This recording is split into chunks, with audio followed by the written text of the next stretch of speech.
పిల్లలను ప్రభావితం చేసే అంటువ్యాధుల్లో గవద బిళ్ళలు ఒకటి. వీటిని ఇంగ్లీష్ లో మంప్స్ అని అంటారు. వైరస్ వల్ల వచ్చే ఆ సమస్యకు నిర్దిష్ట చికిత్స అంటూ లేదు. ఈ ఇన్ఫెక్షన్ లక్షణాలను ఎలా గుర్తించాలి, ఆ వైరస్ సోకకుండా ఎలాంటి జాగ్రత్తలు తీసుకోవాలి, ఇప్పుడు తెలుసుకుందాం.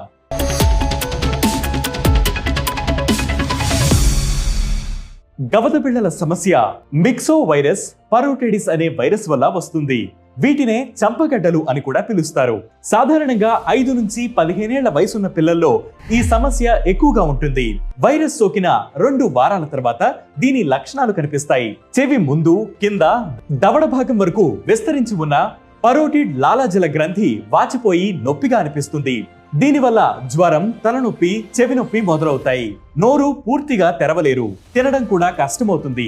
గవద బిళ్ళలకు కారణమైన వైరస్ నోటి నుంచి గాలి ద్వారా వ్యాపిస్తుంది. అందువల్ల ఈ సమస్యతో బాధపడుతున్న వారు వారం రోజుల పాటు ఐసోలేషన్ లో ఉండాలి.